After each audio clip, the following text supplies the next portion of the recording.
বিয়ানীবাজারের ভিন্নধর্মী সামাজিক ও সাংস্কৃতিক সংগঠন স্পর্শ সোশ্যাল মিডিয়ার ১১তম বর্ষপূর্তি উদযাপন করা হয়েছে। শনিবার বিকালে পৌর শহরের একটি অভিজাত রেস্টুরেন্টে বর্ষপূর্তি উদযাপন উপলক্ষে আলোচনা সভা ও কেক কাটার আয়োজন করা হয়।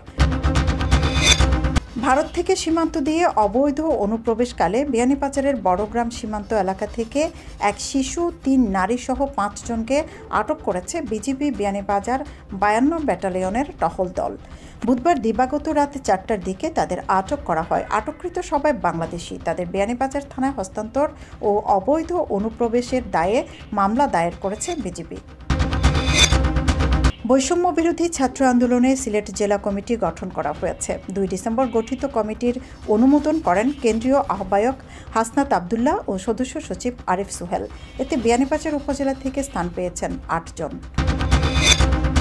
হবিগঞ্জের নবীগঞ্জ উপজেলার কালিয়ারভাঙ্গা ইউনিয়নের পুরানগাঁও গ্রামে কিশোর মুস্তাকিন হত্যাকাণ্ডের ১১ দিন পর হত্যা মামলার প্রধান আসামি রায়হান উদ্দিনকে গ্রেপ্তার করেছে র্যাব-৯।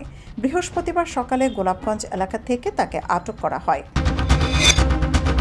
শুক্রবার সকালে দেশের নানা প্রান্ত থেকে আসা নারী এবং পুরুষসহ প্রায় ৫০০ দৌড়বিদের অংশগ্রহণে সিলেট রানার্স কমিউনিটির আয়োজনে সিলেট নগরীতে প্রথমবারের মতো অনুষ্ঠিত হয়েছে ১০ কিলোমিটার ট্রেল রান।